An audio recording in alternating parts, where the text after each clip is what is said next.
This is the Thrive Podcast with Shiloh Missionary Baptist Church. And now, Pastor Fred Jeff Smith.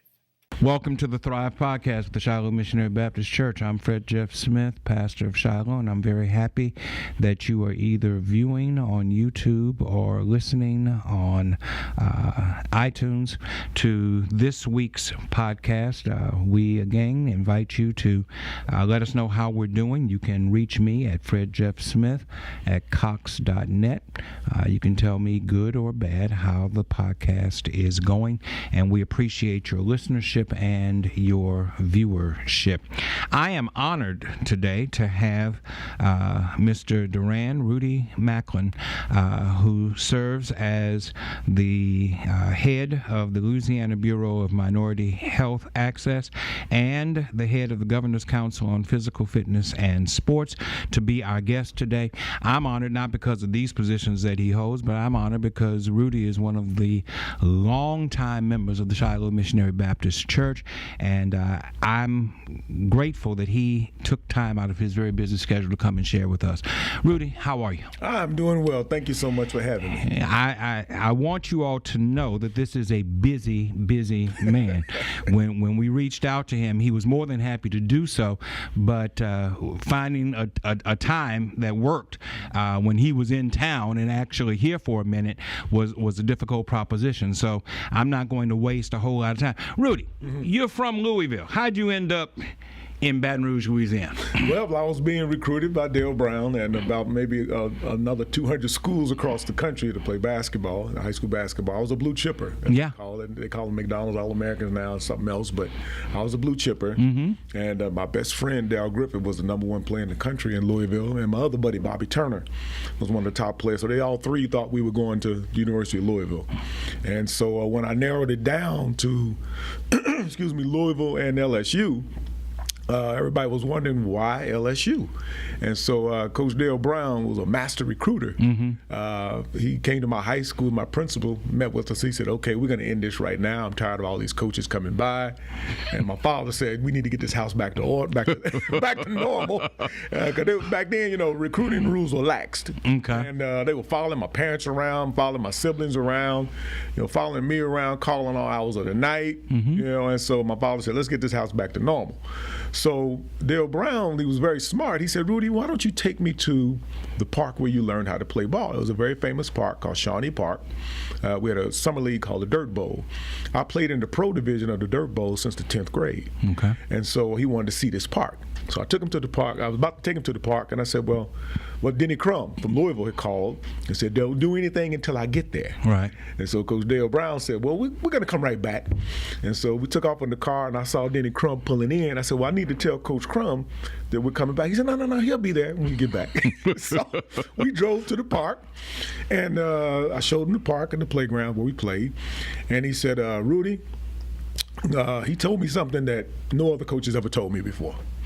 He said, Rudy, if you go to one of those big-time basketball schools, they're going to do well whether you go or not. He said, but if you come to LSU, you can always say you built something. He said, we're last in the SEC. He said, I got some players that can put around you. He said, you and we can build this program and take it to the top.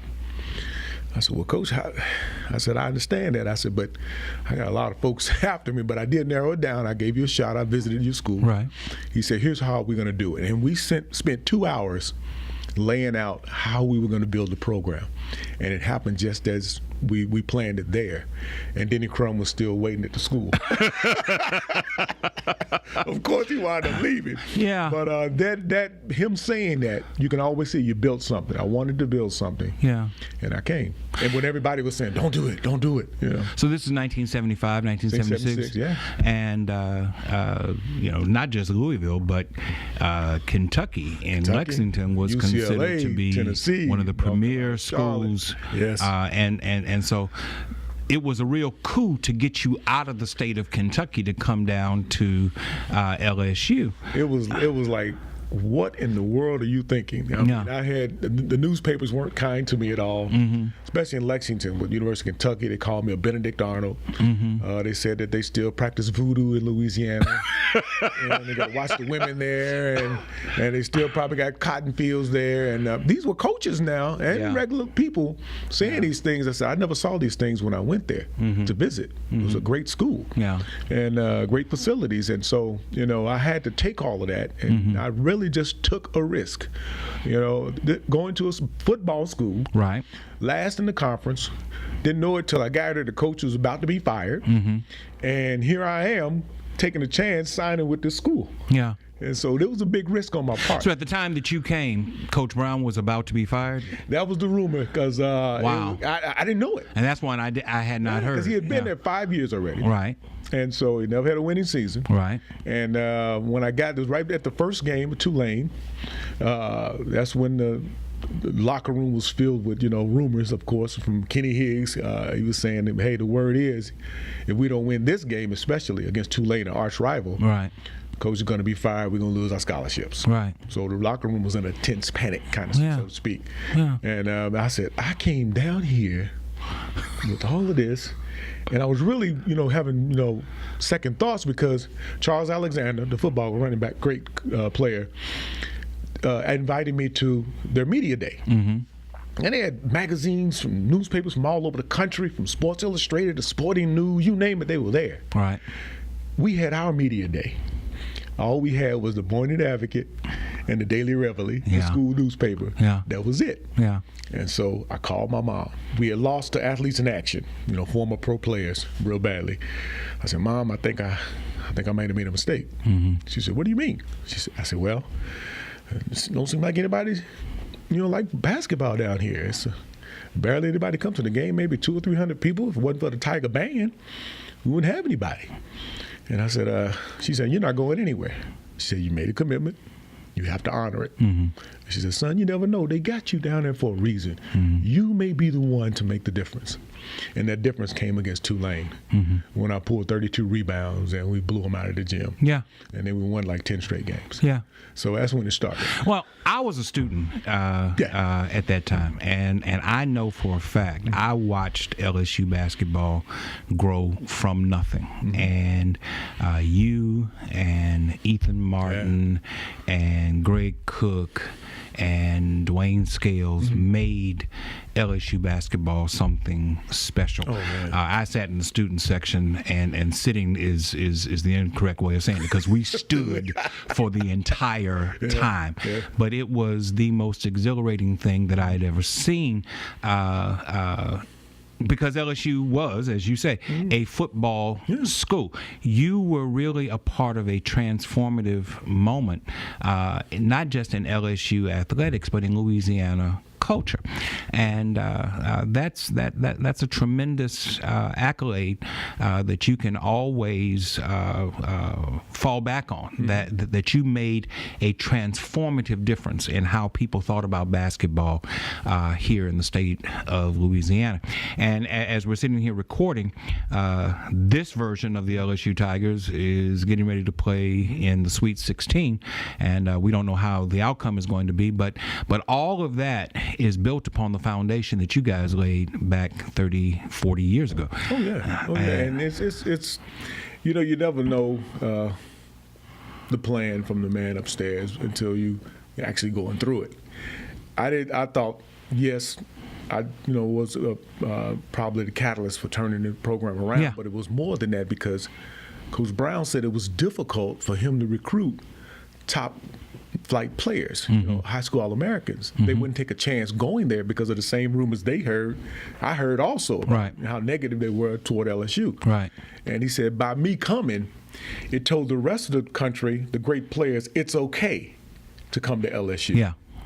So we were able to get a Dwayne Scales and Ethan Martin and Willie Sims. Yeah. And the recruiting really blossomed after that. Yeah. But somebody had to come in order to make it happen. It's okay. Yeah. And that person was me. Yeah. And I just, thank God for that I didn't leave. I stayed the course, And one of the things that I remember as a young man, I'm not that far behind you, but I remember as my father pastored this church, is that you started attending Shiloh, even as a student at LSU. And here we are 40 plus years later, and you're still a member of the Shiloh Missionary Baptist Church in Baton Rouge, Well, Louisiana. I don't know if you knew this, but your daddy knew my home church in Louisville, Kentucky. Is that right? Was Shiloh Missionary Baptist Church.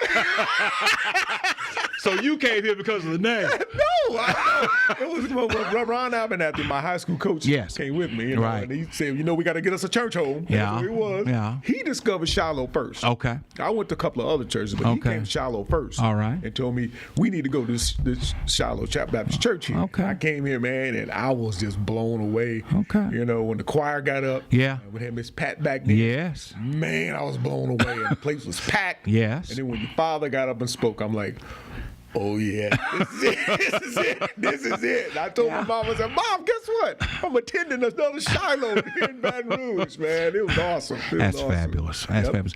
So, down through the years, you played your college ball and finished your college career. You played pro ball, played for the Hawks, and you played for the Knicks, and you played in the CBA, and you played overseas in the Philippines. What brought you back to Baton Rouge after having experienced all of that in these other places? Pastor, it was more of a misfortune than anything. When the doctors told me I could no longer play, I suffer from a condition called hyperhidrosis, where I lose the fluids in my body 3 times faster than the average man. Okay. And it got worse when I got with the Knicks. And I collapsed, and I was in the hospital 2 weeks. And they said I wouldn't be able to play ball anymore. But I had this nagging pain in my back also, and I didn't know I was playing with a slightly fractured in my back as well. But in the NBA, in any pro sports, every player plays with something. It's always a nagging injury of some sort. And those were my 2 injuries, One's with condition with the dehydration, where if you get a cramp in your leg, you know what that feels like. But imagine getting the cramps all over your body at the same time. Yeah. And it got to the point when I had to have 2 hours of IV in my veins before I played, 2 hours IV afterwards. And so I went to all kind of specialists and all that, and they basically just took my money. So when I got with the Knicks, Hubie Brown said, Rudy, he said, you're definitely a 12-year pro. I was a starting guard in the NBA, and then my coach is telling me, we're going to have to find out what's causing this. He said, I've never seen anything like it. He said, I'm going to release you so you can go and find out how to, solve this problem, this medical condition, and then we'll bring you back. And so I went to all these specialists and all that, and nothing really, came about it, but I wanted to play. So my agent said, you got to go to the CBA to, kind of get back in it. So I went to the CBA. My coach was Phil Jackson. Okay. And I told the trainer, don't tell Phil Jackson about my condition. Just let me get my IV, let me play, and let me get my IV in the hospital, and that's it. And we won the championship. And instead of going back with the Knicks, the Clippers called and offered me more money. So I signed with the Clippers and moved to L.A. Well, the first week of practice, I collapsed again. And this time I went through all kind of extensive tests. I mean, tests I never, thought were kind of weird, and then I collapsed again. I had the cramps all over my body. One of the doctors ran out of the room, got some other doctors, and I'm laying there just, in excruciating pain, and they all surrounded me around the bed. They had some white gowns on and said, Mr. Macklin, we think you should change professions. And so I drifted around. I couldn't believe I wasn't playing anymore. Here I am, a starting guard in the NBA at the Knicks at the time, last year on contract, about to sign the big one. And I went down. And so I didn't know what to do with my life at the time. And at the time, the woman I thought I was going to marry, she left. And so it was like, what do I do now? Well, I came back to Baton Rouge. I had to get a job like a regular person. And worked at the bank. American Bank at the time. And during the off season, during the NBA, I worked at that bank as a business development officer. Bob Pettit suggested that I do that to learn how business works and also how to handle your money. And so I took his advice and worked every summer at the bank. Well, the bank brought me back, and I started at the bottom as a teller, all the way up to management training program, loan officer. What was that like to go from being the celebrated Rudy Macklin to having to start all over again in a different profession where nobody is cheering your name, and you're working as a teller? What was that experience like? Well, financially, it was a big experience because you're making six figures up here, and then down here making $27,000 as a trainer, as a teller, and it was heartbreaking, and I didn't really know how hard life could be until the bank went under and they laid me off.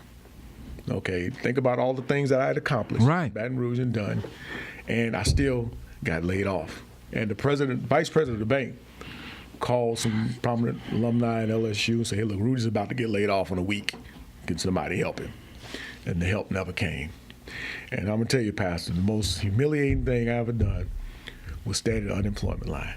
And a friend of mine suggested, go when it's about to close, right? And I was trying to avoid spending money I had saved from playing in the NBA and just rely on loan salary. But now I had to go ask for unemployment. And I stood in line. There was a few people in line, and I was about to break. And she stood there and held my hand. Her name was Monica Hill. And I got to the counter, and I couldn't speak. And the manager, saw I was about to break. He said, "Mr. Macklin, won't you come around to my office?" He came, took me to his office, and waited on me and got my unemployment benefits. Yes, sir. Nobody would give me an interview. Yes, sir. And nobody would give me a job. So the general manager of the Atlanta Hawks, my old team, called me. We always tell each other jokes, so phone. And I told him what I was going through. And he said, "Why don't you move back to Atlanta and I'll help you?" And he helped me get a job in Atlanta. And worked there as a transportation supervisor there for Pony Express. First I worked at Turtle Records. Got fired. Got fired as magic trainee at Turtle Records because my resume has always been basketball. So I had to start at the bottom. Right. Then I worked at Circuit City. Okay. Which is like a Best Buy. I remember Circuit City. Supervising guys load trucks. And I interviewed during the day, worked at night. Okay? Still couldn't get a job, the kind of job I wanted. Then Pony Express called, Got that job. I was outbound manager for the #1 branch in the country, and I had a background in logistics. And that's when Governor Edwin Edwards' son called when he got elected and said, "Daddy said he got a spot just for you." But that whole experience of going, and then the IRS came coming at me. I had a son along the way, and then I just went completely broke. And it was starting over is really hard from the bottom. And that's when your faith kicks in. That's when the sermons I used to hear your dad talk about. I had to reach back and reach for that man he used to tell me about that when things get tough, who you rely on. And that's why I had to rely on my faith. And I worked consulting work on the side, a lot of jobs for people, that type of thing to help out, volunteering, that type of stuff, just to keep me afloat. Yes, sir. And to keep going. Yes, sir. Eventually got back on my feet. And so now Now you are the longest tenured governor's appointee in the history of the state of Louisiana. Yes. You run the Department of Physical Fitness for the Governor's Council. You run the Bureau of Minority Health Access. I think it's important for our listeners, our viewers, to recognize that life is not made of just success after success after success, but that life is about responding to failure and how you respond to it. In your capacity with the governor's office, having survived several different kinds of governors, and I'll be kind and leave it at that. What is it that your background brought to you to help you to maintain and to excel in the governor's position that you're in now? Oh man, I had with the Governor's Council on Fitness. Actually, I interviewed with Governor Edward Edwards and Arnold Schwarzenegger. Arnold Schwarzenegger was the president of the California Governor's Council. He was going around the country persuading states to start a Fitness Council. But Louisiana had one, but they couldn't get it going. Okay. And so I interviewed with them too. And so my background, I've always been a pretty doggone good salesman, okay? And my ability to give speeches, public speaking, also to get people to work together as a teamwork, because I was always a captain of my team everywhere I played. And making people work as a team, I took it to the boardroom to get people, I sat around the boardroom to get them to work as one. And I always had a plan. Okay, in basketball, you got to have plans, many plans. I always had a plan, and I always stressed on producing outcomes. If you have a plan that has no outcomes, it's not going to be successful. Okay, so I took that with me into the boardroom, and when I had my first meeting with the Governor's Fitness Council, we had several people in the room that everybody had different ideas on what to do. We even had Morris Bart in there. And it was funny. I got to tell you this quick story, man. We had a pastor, and I forgot his name. And we was about to start the meeting, and the pastor said, I think we should have a prayer before our first meeting. And Morris Bart, who is Jewish, said, well, we hope it's a generic prayer, you know? So I'm like, oh no, this ain't gonna turn out well. So the pastor, his first 4 lines of his prayer was, Jesus, Jesus, Jesus.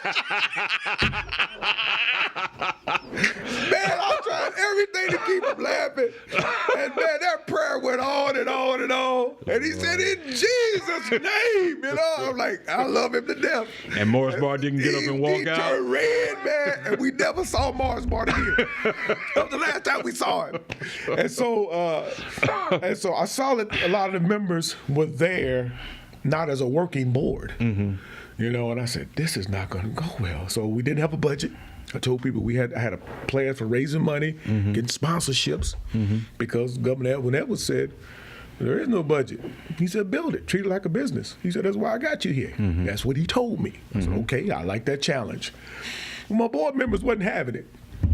So I called him up, Governor, hey, Rudy, is there any way you can probably give me some new members? I said, these members don't want to work. Yeah. So I got new members, you know, and laid out a plan of how we wanted to go and a strategic plan for the board, and all of them had duties, and it started blossoming. You know, pretty much right away. Louisiana is a state that is historically racially polarized. How were you able to cross through racial barriers in order to bring people together in a cohesive way in order to succeed where others had not been able to succeed? I have a good home court advantage. My name. Everybody knew who Rudy Macklin is and was. And if I came to you and said, hi, I'm Rudy Macklin, or they already recognized me, I'm going to get through that door. But when I get through that door, I always was prepared. I always had a 5-minute, 10-minute, 30-minute speech prepared, or even a 2-minute speech of what I wanted and what I wanted to go. I was always precise in what I wanted to ask from you, okay? And I'll let you know what the outcomes would be. So I had to be a terrific salesman, and I had to let them know that the state of Louisiana, as racially polarized as it is, being poor does not discriminate. Being unhealthy does not discriminate, okay? Being physically inactive does not discriminate. So we are all in this together. When you live in a state that has the highest obesity rate in the country, all right, the highest diabetes rate, hypertension, heart disease, and stroke, why would color play a role, okay? You all, white people as well, are dying just as fast as we are, but we're dying more so faster. But you all dying at accelerated rates also. Yeah. Let us come in and show you a better way to do this, a better way to eat, and a better way to be physically active, even though you are poor, okay? And they listened to me. But if I go in and I'm going to tell you I'm going to do a certain thing, I had to do that thing. Because in the past, a lot of people would come in and do studies on these folks, especially in the rural areas, do studies on them, gather the data, and they'd leave. But my difference was the way I was trained and taught, you have to establish relationships. Okay, I would go in just to say hi. Sometimes I'd come in and say, "Oh, your boy playing tonight? Well, we going to see him play." Wow. Or, somebody's uncle or cousin, someone had a special birthday party. You mind if I attend? I didn't care where it was. And if they called me and said, "Rudy, can you be here on this certain date?" If I had something on my schedule, don't worry about it. I'm going to be there. And so I established relationships all the time. Instead of coming and asking, well, I need this from you, need that from you. Right. There were times I come in, I'm just come to see how you're doing. Let's go get something to eat. Yeah. You know? Yeah. And it's all about relationships. Yeah. And that's how I was able to survive no matter what area I'd go into. That is fabulous, and it's a lesson that young people need to learn, that relationships are important. Let me flip the question. Okay. You were a premier athlete and a premier black athlete in a sport that at the time was not very popular in this state, and for a school that for black folk still has popularity problems. It's always interesting to me, especially the football season, the number of African American folk in this state that are Alabama fans as opposed to LSU fans, and who revel in Alabama beating LSU on the gridiron. How do you come across within the African American community? Do you get criticism because you went to LSU as opposed to going to a historically black college or university? Do people treat you like you're an LSU apologist as opposed to someone who's representing the total welfare of all people in this state? Do you get negative feedback is what I'm trying to ask. What I do is, first of all, I stop wearing suits. Okay? I dress just like this when I go and visit. And when I go and talk to them, I never talk about myself unless they bring it up. Okay. All right? I never talk about my accolades or what I did at LSU and all of that. I come to talk to them about them. All right, and then later on they may ask, "Oh, what was it like playing against Alabama and Kentucky and all that stuff?" They will go into it, but they seem to. I got to get them to trust me. Number one rule of minority health I was trained is establish trust. I have to get them to trust me. So I'm going in and keep talking about me. You know, they're gonna say, "Yeah, we know about you. Yeah, that's fine, but you know, we're not sure we can trust you." I'm going in to tell me about yourself. Tell me how you grew up. What's it like around living in the area where you live? You know, what about the stores around? Do you have a good healthy eating places? You know, and I said, I know this area. Because I have the data already in my head. I know this area is high in diabetes rates and amputee rates. You know, tell me about this. You know, so I go in just as a plain regular person, as a friend to them, concerned about their health and well-being, and the rest will come later. And that's my secret to really getting them to open up to me and trust me. Like the Native American tribes I work with around the state, it took one tribe 2.5 years for the chief to trust me. You know, but I was going to get his trust because I always came like this. I always talked about his family first and talked about his tribal members, and I always came through. Okay, if I told him I couldn't do something, I said, well, I really can't do that, but let me try something else. I kept my promise. I kept my word. And that they appreciated. And then after 2.5 years, he told me, he said, well, Rudy, he said, we've been friends now for over 2 years. He said, now I'm going to show you some other things. And so I got his trust. And that's how I have to gain trust with these people when I go into Latino communities or the Asia Pacific Islander communities, you know, or the Native American communities, and even African American communities. I have to gain their trust because these people have been used and abused so badly, especially in small towns, you know, and ignored by the state itself. And the community grants that I give out to these people, you know, it's not a lot of money, but it's something that can help them improve their way of life. That is how you gain the trust of these people. In your role as the head of physical fitness, I'm sure that part of what you do has to do with nutritious eating and diet and what have you. One of the problems that exists within the Baton Rouge community, and I would imagine in other communities across this state, have to do with food deserts, with lack of access to nutritious food.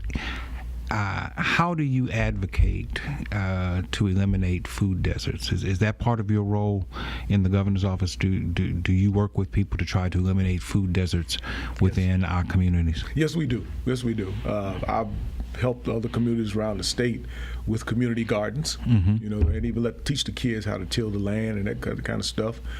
Farmers markets and things like that. Because I live in Baton Rouge, a lot of people think that I have to concentrate on Baton Rouge only. They don't want me to go outside. They want me to, why come you don't do this in Baton Rouge? I said, well, Baton Rouge has a lot of resources, right? But the rural areas don't. So I focus a lot on the rural areas. Right. But back to your point, yes, we work on communities that have food deserts, because when a child or even adult step outside their door and they can't go look to the left or the right to see where a good grocery store is that has good, fruits and vegetables they can eat and choose from, then something wrong. And so we help alleviate that and help with the getting the dollars in from the federal government, because the state really is not going to give you any money at all.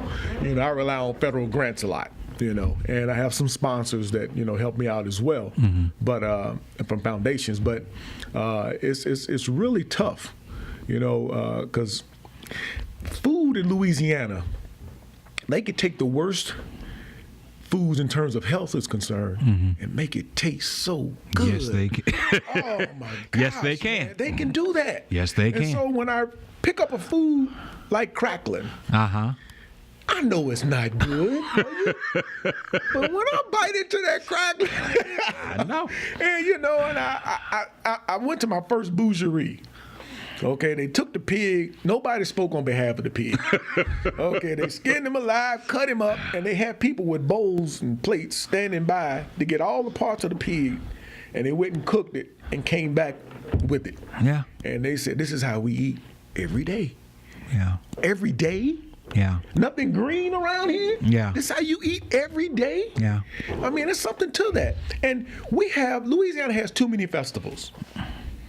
It's got to be over 100-some festivals around the state of Louisiana, and all of them associated with food. Yeah. Everything has to do with food with these festivals. Yeah. Okay? And everywhere you go, there's a festival, and they got all this unhealthy eating going on, And when you try to talk to them about it, and we have cooking classes for folks to teach people how to cook healthy and all of that, they don't want to hear that. Yeah. At the time, it's hard convincing them until a doctor tells them is either get it together or you die. Right. That's the only time they'll move. Yeah. So it's tough. I know that when the legislature meets, and they're about to go into session in the next week or so, that you have a role to play in setting the health agenda for the state of Louisiana. What's on your agenda for this coming legislative session? Well, the head of the Department of Health, we have this Taking Aim at Cancer, Louisiana, called TACKLE, that deals with mostly colon cancer and breast cancer and HIV. And I stuck it in myself for obesity, because obesity crosswalks with a whole lot of other illnesses and diseases. Right. And so we're going to be dealing with that. My function, part of that whole thing for the governor, is his initiative. I'm the community engagement person, because I have all the contacts in those communities and rural areas mostly, to help engage these folks to raise awareness and education about it, and also screenings. April coming up is Minority Health Month. We have Minority Health Month activities going on throughout the entire month of April. So last year we had 64 locations around the state that had minority health activities dealing with screenings, workshops, conferences, cooking classes, anything that deals with nutrition classes, anything that deals with minority health and health care. It went on in 64 locations. Well, this time, I got a contract. I made a contract with the Louisiana Primary Care Association, which oversees all the FQACs in the state. What's an FQAC? Federally Qualified Health Center. Thank you. Okay, I'm sorry. Okay. No. I just want those who are listening. Okay. Yeah. Federally Qualified Health Centers. Okay. And your little rural clinics and things like that. We gave the money to Louisiana Primary Care Association to distribute monies to all the FQACs to host the minority health activities instead of 64 locations now. Now we got over 200. Yes, sir. All right. And at the same time, we created the Physical Activity Challenge for the city of New Orleans, which they launched yesterday. They had a press conference yesterday. And the mayor of New Orleans wants to get the city of New Orleans to move and eat healthy. And they're using our platform we have online called Own Your Own Health, which is an online physical activity and nutrition tracking system where we track your steps and your food intake and your water intake, and you can form teams and have competitions. Well, the mayor is having one big challenge for everybody for the state of New Orleans, which is starting on April 1st. Then the National Office of Minority Health and HHS, Health and Human Services in Washington, D.C., called me a couple of months ago and said they want to do a nationwide challenge using our platform. And so that starts on April 1st as well. Okay. And so plus the Native American tribes we work with, they have diabetes walks and some other, health-related stuff going on. All this is going on in the month of April. And so by doing all these things, we're trying to really encourage people, not only during the month of April, but beyond that, to keep this going constantly. And in the legislative session, we're going to let them know this is what we're doing. Okay, this is what it takes to keep this going. Will you support us, especially to reduce and eliminate health disparities, especially when it comes to cancer. So taking aim at cancer is a top initiative for the health department coming up this legislative session. Okay. And all the stuff that I do plays into that and gives light to what's going on. So it's really going to be exciting. It's going to really make the governor look and the state of Louisiana look really good. I heard you mention HIV. Baton Rouge still suffers with HIV at epidemic rates. Yeah. Other than shifts in behavior, what is it that the state can do to help to bring down those numbers of HIV patients? That is what we're going to start working on. It's already begun. When my stuff ends, all of my stuff slows down actually, we're going to go full throttle on it. That's one area, one health issue that we hadn't paid enough attention in a long time. Not since the Edwin Edwards era, when I first started. We had a strong emphasis on HIV/AIDS. I saw something.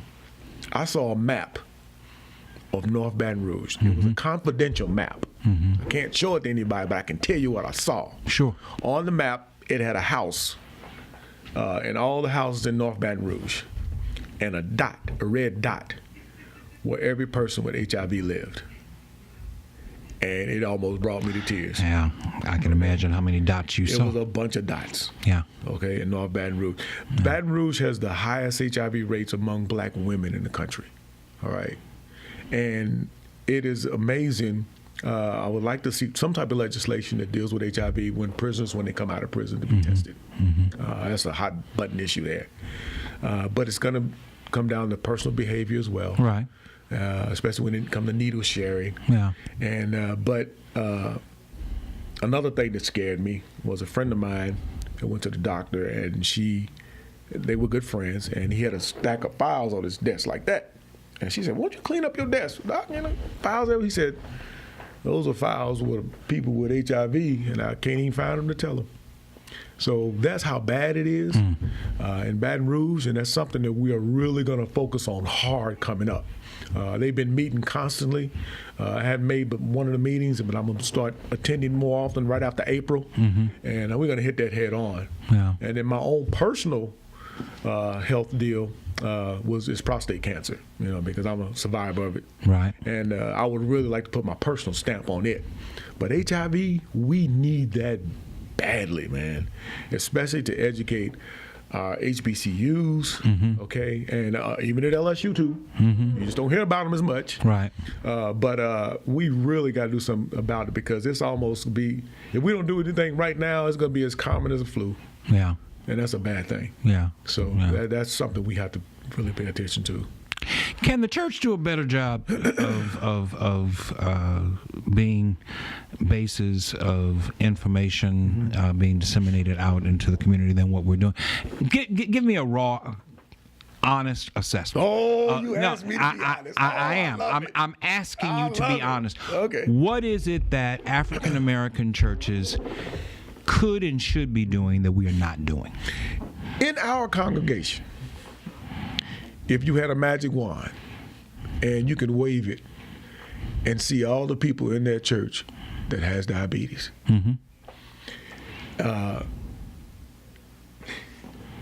if our pastor every Sunday gets up, have a few wellness messages would be good, but participate in some of the things that would. I did ask for this, didn't I? You asked for it. I did ask for it. You asked for it. Yes. You asked for it. And now some churches that I work with, the pastors took it upon themselves. Yes. I'm losing 100 pounds by the end of the year. Yeah. I'm going to walk every week, and I expect y'all to walk with me. I'm going to eat a healthy meal, and I expect y'all to eat it with me. They are the ones that had the most success, the ones that participate and stick with it. Okay? If you go, that's why I'm not a big fan of these run walks that last one day. Okay. You know, they last one day, everybody go home, they go back and they eat and drink whatever they want. Right. But if you get those programs like my Own Your Own Health, we ask for a 3-month commitment. Okay. You take a little break, then give me 3 more months. Okay. But if your congregation see you doing it, you know, and you demand them, and your deacons too, you know, your choir members too. You know, these are the influential people in the church. You know, you're the ones that everybody kind of look up to. Yeah. If they all participate, okay, every week and track it, have some incentives attached to it, which I can help out with. Have some incentives attached to it, and have a commitment saying by December 31st, we will have lost this much weight. We would have accumulated this many steps, all right, and accumulated this many miles. All right, and for those of you who are insulin dependent, you know, how many of you are still using insulin? I guarantee you a lot of them will be insulin free by the time you do it now to December 31st. It's all about the mindset. I don't know if I should have asked you this question. You asked me.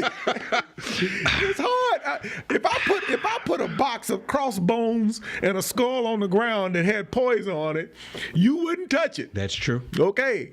But if I tell you need to do this, this, and this to live, it's harder for you. Yeah. Okay? Yeah. It is very difficult. Yeah. I have my battles. Okay? Yeah, I have my battles. but you don't look like you had your battles. I refuse. When I first took the job, I was starting to get a little weight on me. You know, when I got out of the shower one day. I had a big mirror. And I turned sideways, looked at myself in the mirror, and I said, ooh. The stomach has got to get down there a little bit. You know? Yeah. And so I went back to my, normal kind of training camp regiments a little bit. And I said, if I'm going to be the director of fitness for the state, I have to look the part. I understand that. And so I want to look the part. I understand that. I respect that. I appreciate that. Okay. I have tried this before. Okay. Since you made it personal and brought it to me. Honest. I did. I have lost weight only to gain that weight back plus more. When my second son was born, I lost 65 pounds. I went to Pennington and went into their executive weight loss program and did all of that. And I lost 65 pounds in the first year. In the second year, I gained back about 80. You know what the problem is now? You keep saying I. Yeah. You need people around you to support you to go through the same things with you. You need to do it as a team. That's why you got a congregation out here. Yeah. You get your congregation to go through it with you. Y'all support each other. Because you're going to fall off the wagon a time or two. Somebody's going to say, come on now. Yeah. You got to do it with people. You can't do it by yourself. You cannot do it. You will always fail if you do it by yourself the majority of the time. You're my church member.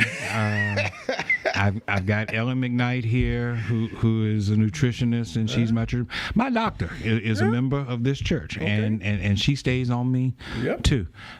So when I had Ellen sitting in your seat, I made a commitment to her that I was going to lose weight, and I did. Okay. But I've gained. I am. Okay. And I gained much of that back. Okay. We're working to try to bring that back down. Right. I'm going to make the commitment to you. Okay. And to this audience, that I'm going to develop a team around me, and you're going to inform the team. You're going to be the coach of the team. I'm a coach of the team. And you're going to help me because I'm 57 years old. I weigh 350 pounds, which is way too much for a man my age. I have blood pressure problems. I have diabetes problems. Thank God I don't have any heart problems as of yet. But all those things are coming if I don't get this weight off of me. And it won't give you any warning when it comes. No, it'll just happen. It'll just happen. So for me, I have reached the point where it's critical. You know, it's no longer optional.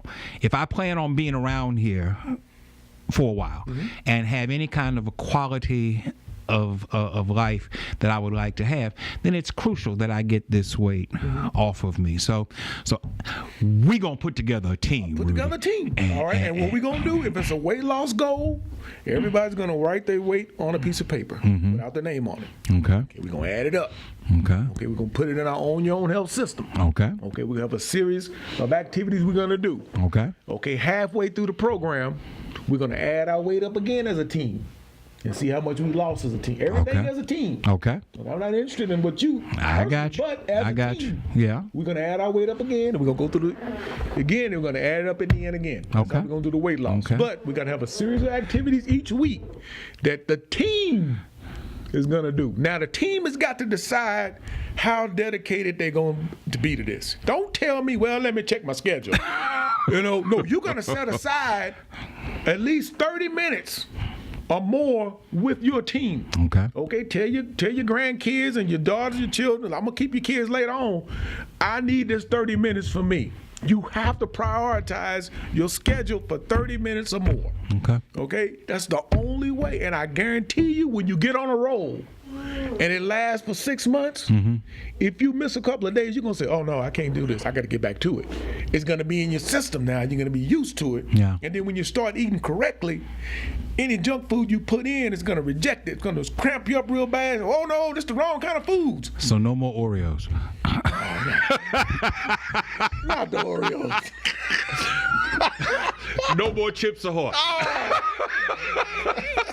Come on, man. After a healthy meal, 2 Oreos, that's it. After a healthy meal. 2 Oreos, that's it. Well, if you let me have 2. I love windmill cookies myself. So and here's another thing that the team is going to do. When we go to work, we're going to brown bag. I brown bag every day. Not only you saving money, but also you're selecting the healthy things you put in your bag. Yeah. And you're taking it with you. Yeah. All right. We're gonna brown bag every day. So you don't eat out. I'm just curious. Do you eat out? No, not all that. Very seldom. Unless I'm eating with a group of people, like a business meeting or something like that. We eat out, but very seldom. I like practicing cooking now. Because for those who are watching via YouTube, this man is 60 years old, and he looks 61. 61. Forgive me. He's 61 years old. He looks like he's 40 years old, and I know for a fact because I've seen him do it. He can run. He can lift. He can do all the things that men half his age can do. So he's a walking billboard for what he's talking about, and I admire that. But I got another remedy too for you. It's for the mental part of your well-being as well, more so than anything, believe it or not, and the physical. I always play with children. If you play with children, play games with them, your blood pressure is going to go down 10 points. I always like to surround myself. I love to see children play. I love when they scream and holler and all that, and I run around. I play the games with. I probably know all the games children know. But I do that. I don't look like this big old man who's hanging around children for the wrong reasons. Right. But I'm hanging around for my mental state of mind and also to be physically fit, because kids run all day. Yeah. So I run and play with them. Yeah. You know, I got a group of kids, friends of mine, got grandchildren. You know, I call it my crew, and I play with them. Yeah. And I come in sweating, playing with them. But when I go home and take my blood pressure, I know it's going down. Yeah. So get involved and play with children. It's going to wear you out. Yeah. Don't get me wrong, it's going to wear you out. But there's something about playing with children from the mental aspect of it. It's going to slow that Alzheimer's process down, buddy. Well, we're going to put this together. All right, put that team together. And I'm going to stop saying I, and it's going to start being It's we. going to be It's going to be a team. Team effort. I'll be part of the team. Great. I'll carve out my schedule, which is hard. I'll give you that 30 plus, but I gotta know that team is gonna stay with it. Okay. Because if you don't, I'm gonna have everybody's cell number. All right. I'm gonna call you and say, wait a minute now. We're supposed to be here. Yeah. Okay? And we're gonna meet in different places. Yeah. Not just the same place all the time, and have different things for you to do. Okay. Okay? And so let the team, we can do it as one. And by December of 2019. We'll pick a start date. We'll pick an end date. Okay. All right. You make the announcement in the congregation. I will do that. All right. And so we gonna put together a wellness team, Shiloh's wellness team. Okay. I'm the coach. Yes, sir. And everybody gonna say, oh, no, not him. Anybody but Rudy Macklin. Oh yeah. And we're gonna make it Oh work. yeah, we're gonna make it work. Okay. We're gonna make it work. I'm doing a New Orleans board. I got them going, and some other rural parishes. Yeah. And it's amazing.